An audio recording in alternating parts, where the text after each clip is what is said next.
Hello विद्यार्थियों, LV classes के इस लेटेस्ट लाइव स्ट्रीम में आप सभी का स्वागत है।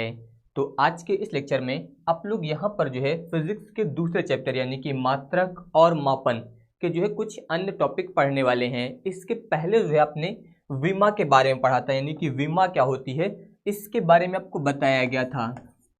इसके पहले जो है आपने विमा इसके बारे में पढ़ा था, यानी कि विमा क्या होती है, जिसमें आपको बताया गया था कि मूल मात्रकों के ऊपर जो घातें लगाई जाती हैं उन्हें ही हम लोग क्या बोलते हैं, विमा। इनके बारे में आपको बताया गया है।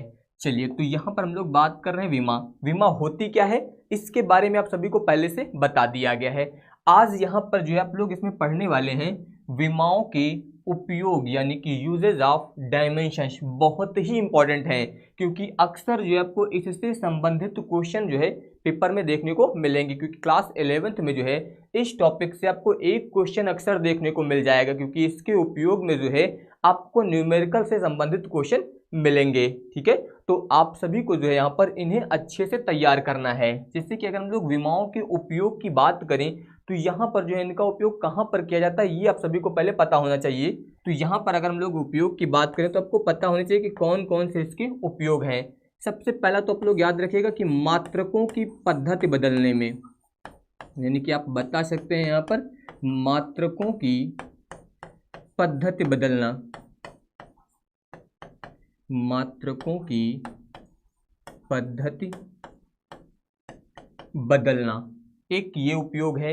इसके अलावा अगर दूसरा हम लोग बात करें तो आप बता सकते हैं किसी सूत्र की सत्यता की जांच करना, यानी कि कोई सूत्र जो है वो सही है या नहीं, इसकी पहचान आप इसके द्वारा कर सकते हैं। तो आप बता सकते हैं कि किसी सूत्र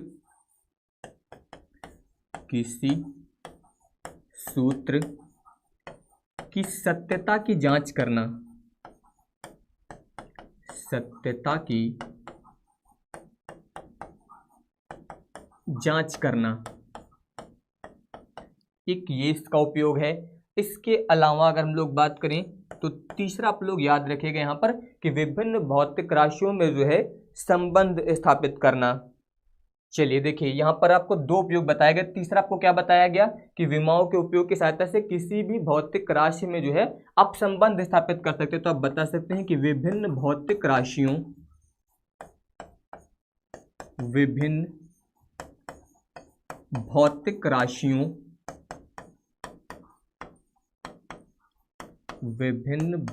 राशियों में संबंध स्थापित करना,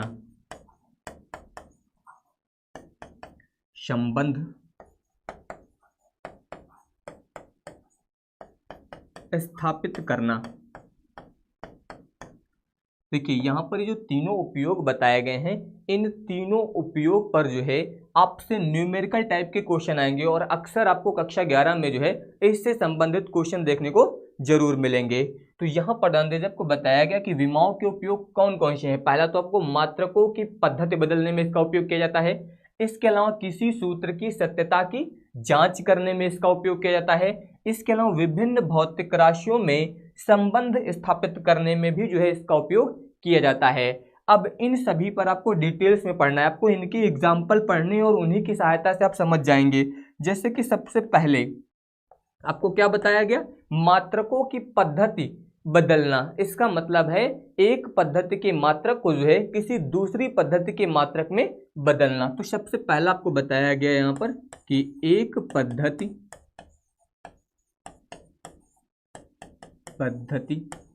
के मात्रकों को दूसरी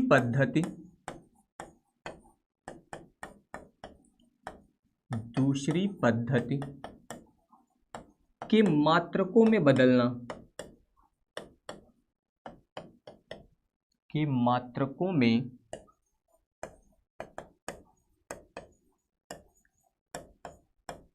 बदलना। ये आपका पहला यूज है विमा यानी कि डायमेंशन का। एक पद्धति के मात्रक को जो है दूसरी पद्धति के मात्रक में बदलना। इसके लिए आपको कुछ पॉइंट पता होने चाहिए। जैसे कि मान लीजिए कोई भौतिक राशि है,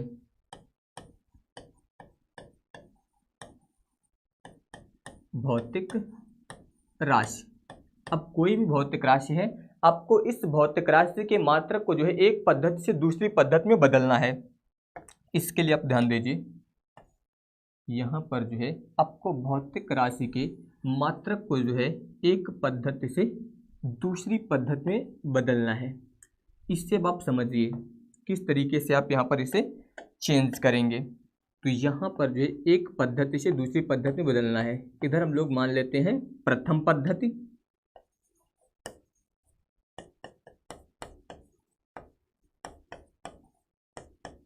पद्धति, और इधर हो जाएगा यहाँ पर मान लीजिए द्वितीय पद्धति।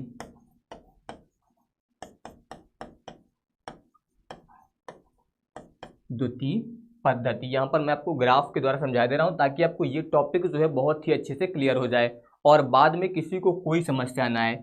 जैसे कि प्रथम पद्धति से हम लोग मान लेते हैं यूनिट फर्स्ट, U1 लिख लीजिए। इससे आप मान लीजिए यूनिट सेकेंड यानी कि ये U2 लिख लीजिए इस तरीके से।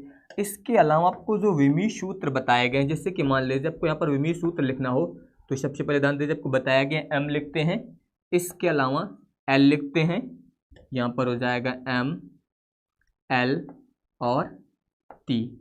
इस तरीके से आपको विमीय सूत्र लिखना बताए गए हैं। उसी तरीके से दूसरी पद्धति में ध्यान दीजिए, मान लीजिए M, L, यहाँ पर मान लेते हैं T। इस तरीके से अब दोनों में डिफरेंस कैसे मान लीजिए, ध्यान दीजिए, मान लीजिए यहाँ पर M1 है, L1 है और T1 है। उसी तरीके से यहाँ पर आप मान लीजिए M2 है, ये L2 है और ये T2 है। इस तरीके से इसके अलावा इनके ऊपर जो घातें लगाई जाती हैं, मान लीजिए ये A है, B है और यहाँ पर जो घात लगी है वो आपकी C है। इस तरीके से आपको यहाँ पर ये घात दी गई है, इतना हो जाएगा। उसी तरीके से आप यहाँ पर भी मान लीजिए कि इसकी घात A है, B है और C है। अब ध्यान दीजिए, ये यहाँ पर पहली पद्धति में दिया गया और ये दूसरी पद्धति दिया गया है। अब यहाँ पर देखिए, ये तो आपको यूनिट फर्स्ट पता चल गया और ये आपका यूनिट सेकंड हो गया। इसके लिए आप लोग याद रखिएगा कि किसी भी भौतिक राशि का जो संख्यात्मक मान होता है वो हमेशा उसके मात्रक के व्युत्क्रमानुपाती क्रमानुपाती होता है। ये पॉइंट आप सभी को पता होना चाहिए कि किसी भी भौतिक राशि का संख्यात्मक मान जो होता है वो यहाँ पर जो है उसके मात्रक के व्युत्क्रमानुपाती क्रमानुपाती होता है। तो आप बता सकते हैं कि किसी भौतिक राशि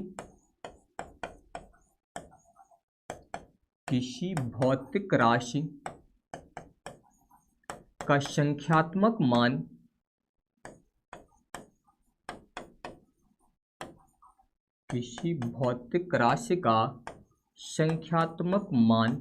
इसे हम लोग मान लेते हैं n से। संख्यात्मक मान n जो है यहाँ पर उस राशि के मात्रक के व्युत्क्रमानुपाती क्रमानुपाती होता है। ये आप लोग याद रखिएगा कि संख्यात्मक मान जो है उसके मात्रक के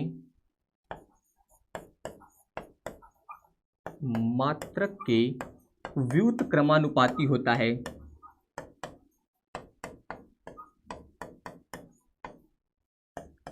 व्युत्क्रमानुपाती क्रमानुपाती होता है। ये लाइन याद रखनी है। अगर आपको ये याद रहेगा तो फिर कोई दिक्कत नहीं होगी कि किसी भौतिक राशि का संख्यात्मक मान जो होता है ये हमेशा उसके मात्रक के व्युत्क्रमानुपाती क्रमानुपाती होता है। इतना आपको बताया गया। अब ध्यान दीजिए, इसके अनुसार मान लीजिए आप यहाँ पर इसे ऐसा लिख सकते हैं, संख्यात्मक मान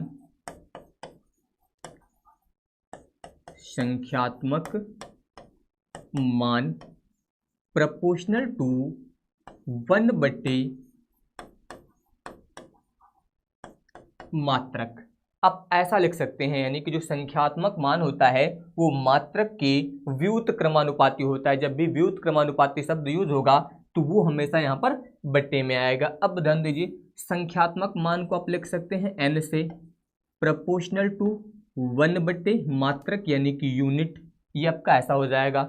अब ध्यान दीजिए, जब भी आपको पता होगा यहाँ पर प्रोपोर्शनल टू लगा होता है यानी कि समानुपाती का चिन्ह लगा होता है, और आप जब भी समानुपाती का चिन्ह हटाएंगे तो इसे आप ऐसा चेंज कर सकते हैं, n1/n2 में बराबर लगाइए। यहाँ पर ध्यान दीजिए 1/, इससे जब आप u1/u2 लिखेंगे तो u2 पलट के ऊपर आ जाएगा, ये हो जाएगा आपका u2/u1। इस तरीके से इतना आएगा।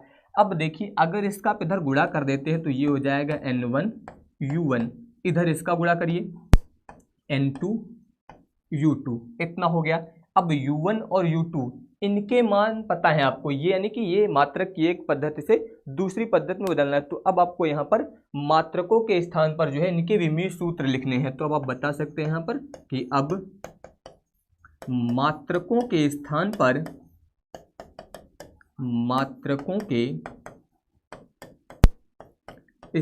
पर विमीय सूत्र यहाँ पर आपको इनके यूज करना है। स्थान पर विमीय सूत्र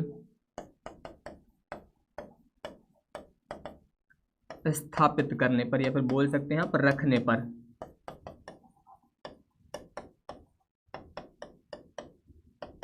तो अब आपको जो है यहाँ पर इन U1 और U2 के जगह पर विमीय सूत्र रखने हैं। विमीय सूत्र आप कहाँ से रखेंगे, अभी आपने पढ़ा है। यहाँ पर देखिए ये U1 का है M1 L1 T1 पावर में A B C, उसी तरह U2 के जगह पर आपको ये वाले मान रखना है। तो ये आपको यहाँ पर जो है इसमें रखना रहेगा।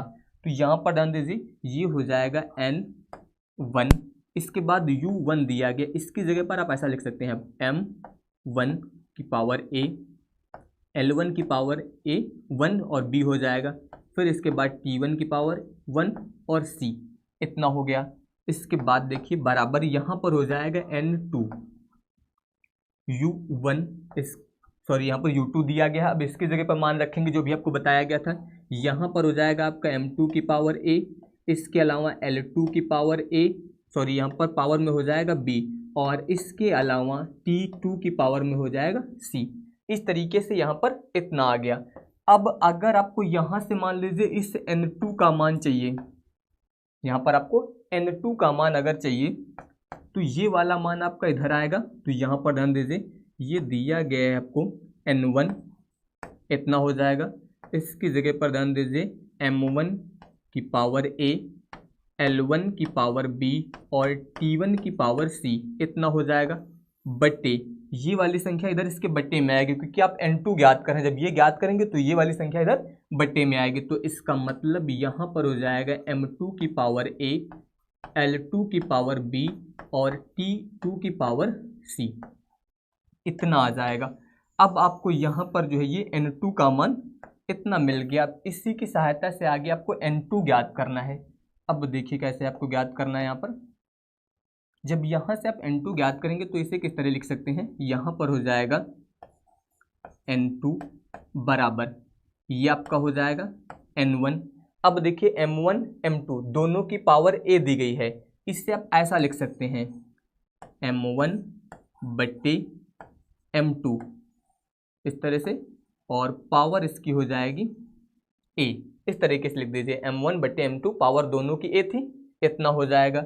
इसी तरीके से यहाँ पर ध्यान दीजिए ये हो जाएगा आपका L1 और बट्टे में हो जाएगा L2, पावर ध्यान दीजिए B यहाँ पर B यहाँ पर, तो B इस तरीके से लिख दीजिए। आपको इस तरीके से यहाँ पर जो इसे नोट करना है। इसके बाद देखिए यहाँ पर क्या करेंगे, ये हो जाएगा आपका T1 बट्टे में हो जाएगा आपका T2, पावर में देखिए कितना हो जाएगा C, इस तरीके से।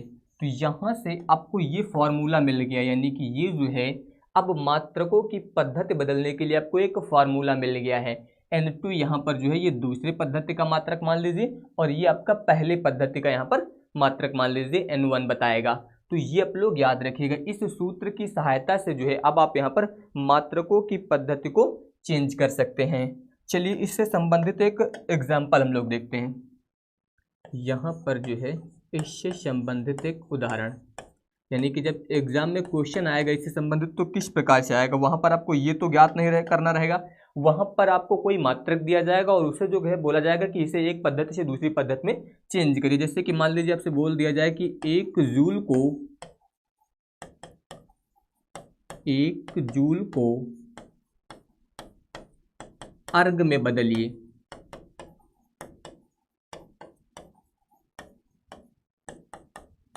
इस तरह से क्वेश्चन आएगा, जब भी एग्जाम में आएगा तो वहां पर जो है इस टाइप से क्वेश्चन बना के दिया जाएगा कि 1 जूल को अर्ग में बदलिए। अब 1 जूल ये मात्रक है आपका, अर्ग में बदलना है, इस जूल को किस में बदलना है, अर्ग में। तो इससे अब इस जूल वाली पद्धति से अर्ग वाली पद्धति में आपको बदलना है। यही यहाँ पर इसका यूज था विमा का कि आपको बताया गया कि यहाँ पर हम लोग जो है मात्रक को एक पद्धति से दूसरी पद्धति में बदलते हैं। तो यहाँ पर अब आपको 1 जूल को जो है किस में बदलना है, अर्ग में बदलना है। चलिए अब यहाँ पर इसे हम लोग सॉल्व करेंगे। आप यहाँ पर ध्यान दीजिए 1 जूल संख्यात्मक मान कितना है 1। आप मान लीजिए यहाँ पर N1 बराबर आपको कितना दिया गया 1। ये आपका संख्यात्मक मान हो गया यहाँ पर इसका। N1 बराबर कितना हो जाएगा 1। और यहाँ पर जो है N2 मान लीजिए आपको अब ज्ञात करना है। N1 आपको पता है और N2 आपको ज्ञात करना है। लेकिन अब ध्यान दीजिए यहाँ पर क्या दिया गया जूल। अब जूल किस भौतिक राशि का मात्रक है ये आपको पता होना चाहिए। जूल किसका मात्रक है, ऊर्जा बोल सकते हैं या फिर कार्य, क्योंकि किया गया कार्य ही ऊर्जा के बराबर होता है। तो ये आप बोल सकते हैं कि कार्य का मात्रक है। तो अब आपको कार्य का विमीय सूत्र पता होना चाहिए। कार्य का विमीय सूत्र। अब अगर कार्य का विमीय सूत्र आपको आता है तो बहुत अच्छी बात है, नहीं आता है तो भी कोई दिक्कत नहीं, क्योंकि मैंने आपको बताया है कि मात्रक से आप विमीय सूत्र ज्ञात कर सकते हैं फिर फार्मूले से। जैसे कि फार्मूला क्या होता है, कार्य बराबर होता है बल गुणे विस्थापन। ये सूत्र होता है कार्य बराबर बल गुणे विस्थापन। अगर बल की बात करें तो बल का विमीय सूत्र होता है mLT⁻²। विस्थापन के लिए यूज करते हैं L, इतना। अब अगर आप इन दोनों का गुणा करेंगे तो कितना बनेगा, mL की पावर देखिए एक ये बन जाएगा 2, इसके अलावा T⁻², इतना हो गया। अब आपको कार्य का विमीय सूत्र मिल गया। तो यहाँ पर कार्य का विमीय सूत्र क्यों यूज किया गया, क्योंकि जूल जो है किसका मात्रक है, कार्य का। जिस मात्रक को चेंज करना है ये पता होना चाहिए कि वो मात्रक जो है किस भौतिक राशि का मात्रक है। ये आप सभी लोग याद रखिएगा। तो यहाँ पर अब आपको कार्य का विमीय सूत्र पता चल गया। अब यहाँ पर हम लोग वही फार्मूला यूज करेंगे जो आपको बताया गया था अभी। देखिए ये फार्मूला आपको बताया गया। फार्मूला क्या था, N2 बराबर N1, इसके अलावा M1/M2 की पावर A, इसके अलावा क्या था L1/L2 की पावर B, फिर यहाँ पर था T1/T2 की पावर कितना था C। इतना आपको भी फार्मूले में बताया गया है। तो यहाँ पर इसी फार्मूले का जो हम लोग यूज करेंगे। तो यहाँ पर देखिए ये फार्मूला जो है आपको यूज करना है इस मात्रक को चेंज करने के लिए, और आपको इस मात्रक का विमीय सूत्र जो है बता दिया गया है। चलिए अब जब आप इसमें मान रखेंगे तो ये कितना होगा, देखिए यहाँ पर हो जाएगा N2 बराबर N1। N1 का मान आपको पता है कितना हो जाएगा 1। अब देखिए यहाँ पर ये M दिया गया है, इसकी पावर कितनी मान सकते हैं आप, 1 मान सकते हैं कि नहीं। अगर M लिखा है केवल तो यहाँ पर आप उसकी पावर कितनी मानेंगे 1। अब देखिए यहाँ पर M किसके लिए यूज होता है, द्रव्यमान के लिए यूज होता है। यहाँ पर जो है बल का मात्रक क्या होता है अभी आपको बताया गया था न्यूटन। इसके अलावा बल बराबर होता है द्रव्यमान और त्वरण, आप लोग जानते हैं इसके बारे में बताया गया। तो उसी के अनुसार यहाँ पर जो है इसमें जो द्रव्यमान यूज होता है वो किलोग्राम में यूज होता है। तो यहाँ पर इससे आप लिखेंगे किलोग्राम। ध्यान दीजिए यहाँ पर हो जाएगा इसका एक मात्रक आपका किलोग्राम। इस तरीके से आपको लिखना है, ये हो जाएगा किलोग्राम और बट्टे M1 ये हो गया, M2 इसकी दूसरी पद्धति ग्राम, इस तरीके से। क्योंकि आपको पता है M1 एक पद्धति के लिए और M2 यहाँ पर दूसरी पद्धति के लिए यूज करेंगे। तो एक को अगर आप किलोग्राम में लिखेंगे तो दूसरा यहाँ पर जो है किसमें हो जाएगा, ग्राम में। पावर में ध्यान दीजिए यहाँ से पावर लिखनी है, A आपका मतलब ये 1, इतना हो जाएगा। दूसरे में आ जाइए, L का मतलब आप लोग जानते हैं लंबाई के लिए यूज करते हैं। लंबाई का मात्रक आप लोग जानते हैं मीटर सेंटीमीटर यूज करते हैं। तो यहाँ पर आप लिखेंगे मीटर और दूसरी पद्धति इसकी सेंटीमीटर हो जाएगी। ये हो गया। पावर देखिए कितना आएगा 2। इसके अलावा समय आपका दोनों पद्धतियों में यहाँ पर सेकंड ही यूज करेंगे हम लोग। ये हो जाएगा आपका सेकंड और यहाँ पर भी हो जाएगा आपका सेकंड। और पावर में कितना है -2। इस तरीके से ये इतना आएगा। अब इसके बाद ध्यान दीजिए, अब यहाँ पर आपने दोनों प्रकार की पद्धतियों के मात्रकों का यूज किया है। अब इसी को आपको आगे सॉल्व करना है। चलिए देखिए अब क्या करना है आपको यहाँ पर इतना मिल गया है। इससे अब आप लिखेंगे यहाँ पर n2 बराबर, देखिए 1 आगे दिया गया, 1 से आप किसी भी संख्या में गुणा करिए उसका मान हमेशा वही आएगा, क्योंकि 1 से गुणा करने पर कोई फर्क नहीं पड़ता है। चलिए अब इधर देखिए, अब यहाँ पर लिखा है किलोग्राम। अगर इस किलोग्राम को आपको ग्राम में बदलना है तो किलोग्राम को ग्राम में बदलने के लिए हमेशा हम लोग गुणा कर देते हैं 10 की घात 3 से, और ये बदल जाएगा आपका किस में, ग्राम में। बट्टे में आपको पहले से ग्राम दिया गया है, इतना हो जाएगा। पावर में कितना है 1। इसी प्रकार से देखिए अगर मीटर को आपको सेंटीमीटर में बदलना है तो क्या करेंगे, मीटर को सेंटीमीटर में बदलने के लिए 10 की घात 2 से गुणा कर दीजिए और ये बदल जाएगा आपका सेंटीमीटर में। बट्टे में आपको सेंटीमीटर पहले से दिया गया है, ये लिख दीजिए। यहाँ पर देखिए पावर में कितना है 2, यहाँ पर ध्यान दीजिए सेकंड, और ये दिया गया आपको सेकंड, इससे आप चाहे तो काट दीजिए, कितना आएगा 1। पावर में कितना हो जाएगा -2। इस तरीके से आप यहाँ पर इतना कर सकते हैं। अब देखिए इन सभी में ये कट जाएगा, ये आपका कट गया, ये आपका कट जाएगा, तो यहाँ पर ये आएगा n2 बराबर 10 की घात -3। पावर में कितना है 1, यहाँ पर ध्यान दीजिए 10 की घात 2, पावर में कितना है 2, यहाँ पर कितना है 1, पावर में कितना है -2। ये आ जाएगा n2 बराबर 10 की घात, ध्यान दीजिए सॉरी यहाँ पर प्लस का 3 था, ये आ जाएगा आपका 3। इसके अलावा देखिए गुणे 10 की घात गुणा कर दीजिए, 2 दूनी 4, गुणे 1 की पावर चाहे जितनी भी हो उसका मान हमेशा 1 ही आता है, ये इतना हो जाएगा। यानी कि यहाँ पर ध्यान दीजिए ये आ जाएगा 10 की घात 4 और 3 जोड़ दीजिए 7। n2 का मान आ गया 10 की घात 7। यानी कि अब आप बता सकते हैं यहाँ पर कि अतः 1 जूल बराबर यहाँ पर कितना आया 10 की घात 7 अर्ग हो जाएगा। इस तरीके से जो है आप यहाँ पर मात्रक को एक पद्धति से दूसरी पद्धति में बदल सकते हैं। यानी कि यहाँ पर जो है हम लोगों ने मात्रक की एक पद्धति को उससे दूसरी पद्धति में चेंज किया, यानी कि आपको जूल दिया गया था, इस जूल को अर्ग में बदलना था। तो 1 जूल किसके बराबर होता है, 1 जूल जो है आपका 10 की घात 7 अर्ग के बराबर होता है। इस तरीके से यहाँ पर जो है क्वेश्चन आएंगे। जैसे कि यहाँ पर मैंने लिया था कि 1 जूल को अर्ग में बदलिए, हो सकता है आपको पेपर में दे दिया जाए कि यहाँ पर न्यूटन को डाइन में बदलिए या फिर डाइन को न्यूटन बदलिए। इस तरीके से जो भी आएगा वहाँ पर मात्रक की एक पद्धति आपको दी जाएगी और उससे आपको दूसरी पद्धति में बदलना रहेगा। ये आप लोग याद रखिएगा हमेशा, इसमें जो है एक पद्धति से दूसरी पद्धति में आपको मात्रकों को बदलना है। लेकिन मात्रकों को एक पद्धति से दूसरी पद्धति में बदलने के लिए क्या क्या पता होना चाहिए, जो मात्रक दिया गया है वो किस भौतिक राशि का मात्रक है ये आपको पता होना चाहिए। चलिए यहाँ पर जो है 1 जूल को हम लोगों ने अर्ग में चेंज कर लिया, तो ये जो है यहाँ पर विमाओं का पहला उपयोग था। यानी कि आपको यहाँ पर जो इसमें 3 उपयोग इसके बताए गए, एक मात्रकों की पद्धति बदलना, ये आपका यहाँ पर जो है कंप्लीट हो चुका है। यानी कि मात्रकों की पद्धति जो है कैसे चेंज की जाती है ये आपको बताया गया। यहाँ पर 1 जूल को हम लोगों ने एक अर्ग में जो है चेंज किया है, जूल को जो है अर्ग में परिवर्तित किया। तो आपको ये पता चला कि 1 जूल बराबर 10 की घात 7 अर्ग होते हैं, इतना आपको पता चल गया।